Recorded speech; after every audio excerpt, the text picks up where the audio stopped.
If you're experiencing repeated payment declines on Spotify, it can be frustrating.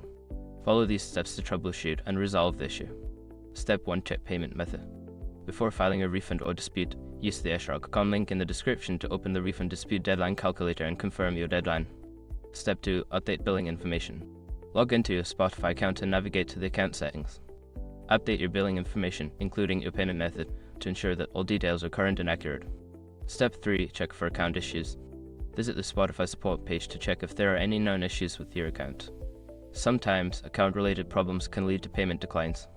Step 4. Contact your bank. Reach out to your bank or card issuer to see if there are any restrictions or blocks on your card that may be preventing the transaction from going through. They may need to authorize the payment. Step 5. Try a different payment method. If the issue persists, consider using a different payment method. You can try another credit or debit card, or use a payment service like PayPal if available. By following these steps, you should be able to resolve any payment decline issues on your Spotify account. If problems continue, contacting Spotify support directly may provide further assistance.